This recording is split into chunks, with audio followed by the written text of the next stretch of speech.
Siang hari ini dengan sengaja saya memberi peran yang beberapa hari ini diberitakan di berbagai media baik cetak ataupun elektronik. Itu sungguhnya tentang apa dan bagaimana sebenarnya selama ini untuk mencegah makin meluasnya kesalahpahaman kalau hal itu merupakan kesalahpahaman. Jadi titik pokoknya pertama ini di sekitar Kemayoran karena kebetulan kasus tanah yang diberitakan ini berkaitan dengan rencana investasi yang dilakukan oleh satu perusahaan di mana diberitakan ada putra presiden di dalamnya. Jadi saya beri keterangan pertama bagaimana sih sebenarnya peruntukan tanah Kemayoran itu pertama. Kedua akan saya berikan keterangan apakah prosesnya itu transparan atau tidak. Ketiga, apakah harganya di bawah harga yang semestinya apa tidak. Keempat, apakah itu meliputi luas seperti yang diberitakan 30 hektar dan sebagainya gitu. Jadi rekan-rekan, Kemayoran ini dahulu sebetulnya kan tanah bekas tanah milik Angkasa Pura yang kemudian oleh pemerintah tahun 85 ditetapkan itu untuk dibangun, diperuntukkan bagi sebuah pusat perniagaan antar bangsa. Bandar Kota Baru Kemayoran yang fungsinya untuk pusat perniagaan antar bangsa. Itu antara lain mengapa Pekan Raya Jakarta terus dipindah ke sana. GITF, PT GITF itu PT itu sejak awal 80-an.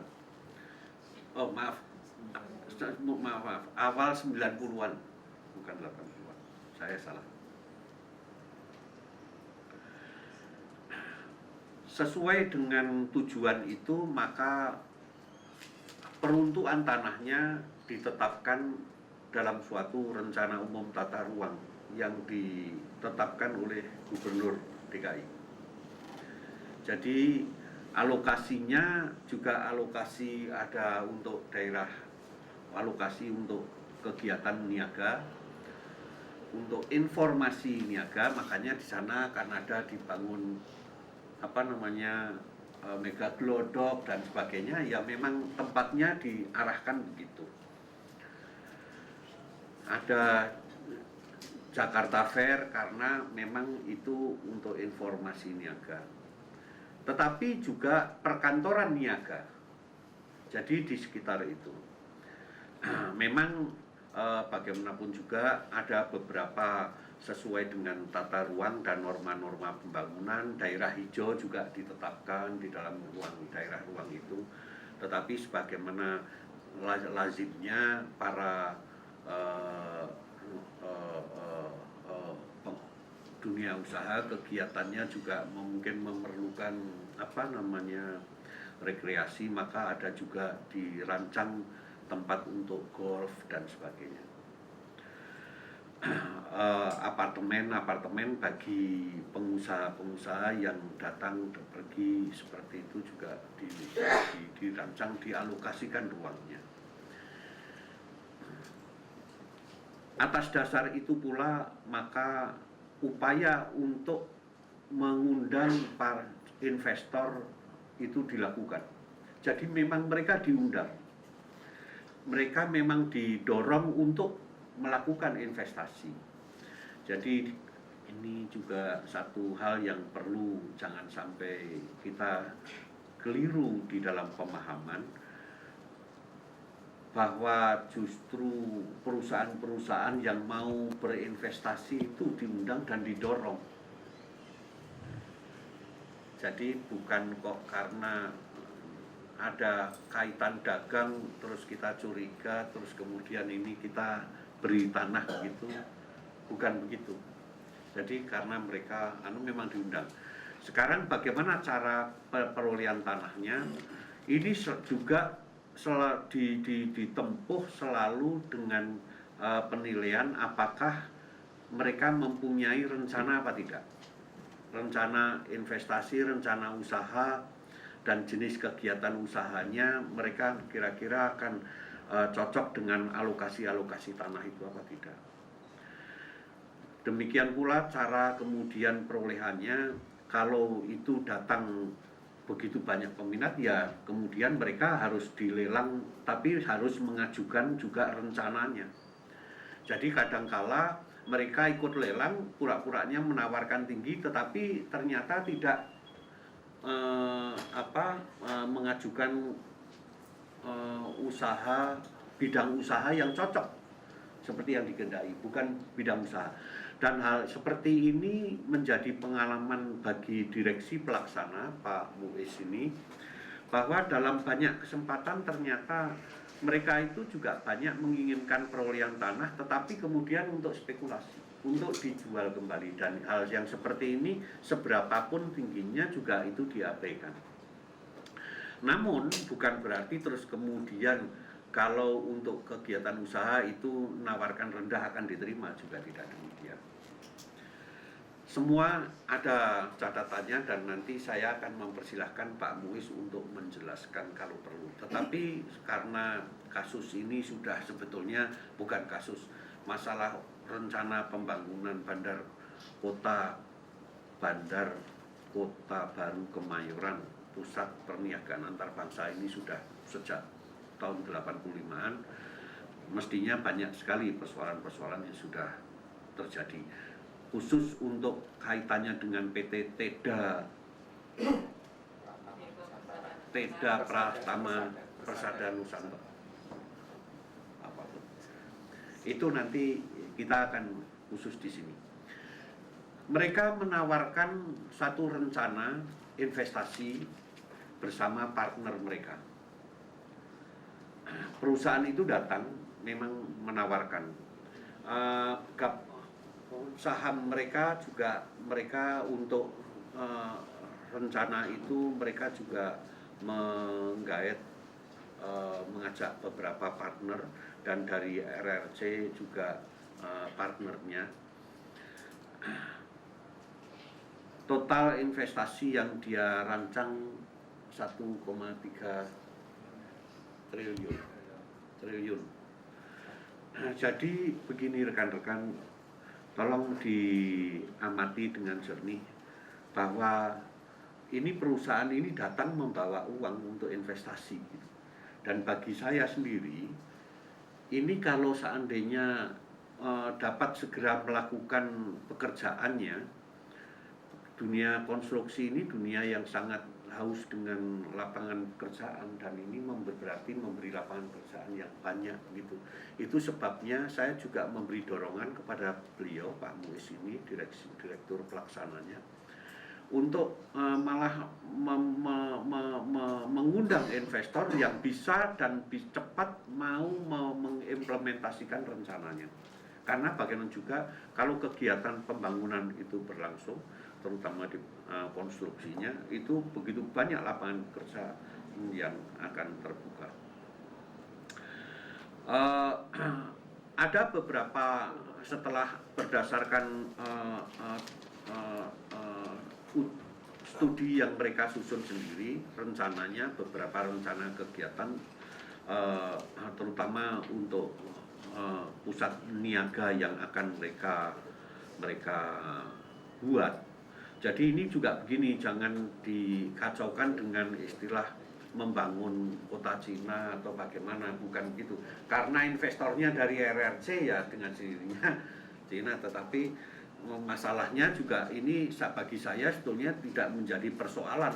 Seperti di kota-kota dimanapun juga ada bagian kota mereka yang ada namanya Chinatown-nya gitu, itu juga tidak masalah sebetulnya, dan kita juga tidak perlu mendiskriminasi dengan kecurigaan yang berlebihan mengenai soal itu.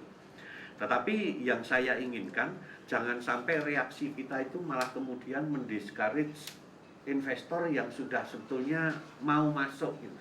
Alih-alih kita ini beramai-ramai mengundang investasi, tetapi ketika akan ada yang masuk hanya karena kekurang jelasan masalah, terus kemudian membuat mereka malah ketakutan.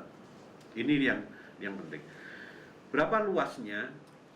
Blok B2, blok B3, ada blok C, ada blok B6, totalnya itu 17 hektar. Jadi itu sesuai dengan perencanaan ya, desain apa mereka yang akan mereka buat. Nanti Pak Muiz menjelaskan apa sih yang akan mereka lakukan itu. Dan ini juga sudah dinilai terlebih dahulu berapa kebutuhannya. Investor RRC-nya sendiri dengan skema investasi yang dia ajukan, mereka meminta kalau boleh memperoleh alokasi 30 hektar. Tolong jangan disalahpahami, jangan disalah tangkap. Investor RRC sendiri dengan rencana investasi yang mereka miliki, mereka ajukan, itu malah mengajukan permohonan alokasi kalau boleh 30 hektar. Tetapi tetap saja dinilai visibilitasnya dan kecocokannya dengan ruangan. Itu sebabnya oke, boleh di B2, B3 yang bersambungan, kemudian ada C yang ini berdekatan, B6 dan sebagainya.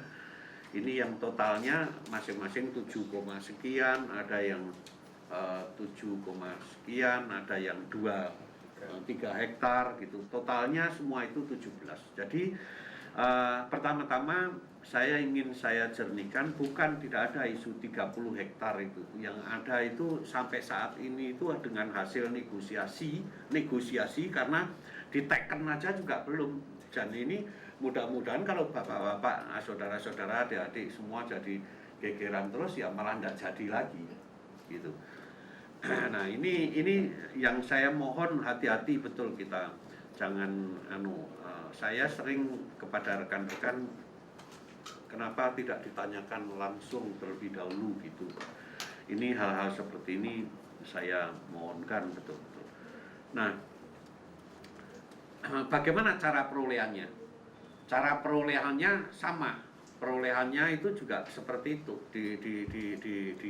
dilakukan dengan cara penilaian juga, dan riwayat tanah itu pun dahulu beberapa peminat sudah dinilai kecocokannya, usahanya dan sebagainya. Akhirnya kemudian pada waktu datang rombongan termasuk TEDA itu saling menawarkan, diperoleh. Apakah harganya lebih rendah daripada harga yang semestinya? Nanti ini saya kira di fotokopi saja Pak. Nah itu sudah disediakan. Tidak ada itu data yang mengatakan bahwa harganya itu ditawarkan lebih, kita tawarkan lebih rendah daripada harga NJOP, malah lebih tinggi. Kita mendapatkannya harga yang lebih tinggi. Ini hal-hal seperti ini saya sampaikan supaya tidak ada kesalahpahaman, bahwa tata caranya itu juga memang transparan, terus kemudian luasnya juga sebetulnya diberikan sesuai dengan tata ruangnya, sesuai dengan usulan yang dapat dibenarkan, diterima dan sebagainya. Jadi tidak setiap usulan mereka diberikan atau setiap permintaan mereka dipenuhi, itu juga tidak. Sekarang mengenai masalah apakah ada keterlibatan putra presiden, Mas siapa, Rizky Pratama ini memang menjadi komisaris, wakil komisaris di dalam perusahaan itu. Jadi masalah ini bagi saya pun saya hadapi dengan sebagai sesuatu yang normal saja. Orang mencari mata pencarian kok tidak boleh? Atau kalau jadi anak presiden apa tidak boleh dagang atau bagaimana? itu kecuali kalau negara nanggungin, seperti keluarga kerajaan Inggris mungkin diberi tunjangan begitu. Tetapi saya pikir ini juga asasinya beliau untuk berusaha. Yang penting itu apakah dalam melakukan itu memakai cara-cara yang normal apa enggak. Ini yang paling pokok. Jadi kalau selama aturan main itu dipakai, mengapa tidak? Dan yang lebih penting lagi, bukan kok dengan modal, tanpa modal terus kemudian memperoleh konsesi. Tetapi yang lebih penting lagi, malah mereka itu bisa membawa partner yang modal, modal. Dan pertama-tama dari segi modal mereka sendiri, untuk menghargai tanah itu sendiri sudah lebih tinggi daripada NJOP. Itu bukannya KKN wong lebih tinggi dari NJOP, kalau lebih rendah dari NJOP, nah itu orang bisa curiga ini KKN atau bukan gitu. Nah, ini mungkin ada perkiraan, ada anggapan bahwa ada kekhawatiran bahwa kalau keluarga presiden ikut bisnis terus kemudian menyalahi dari apa yang dahulu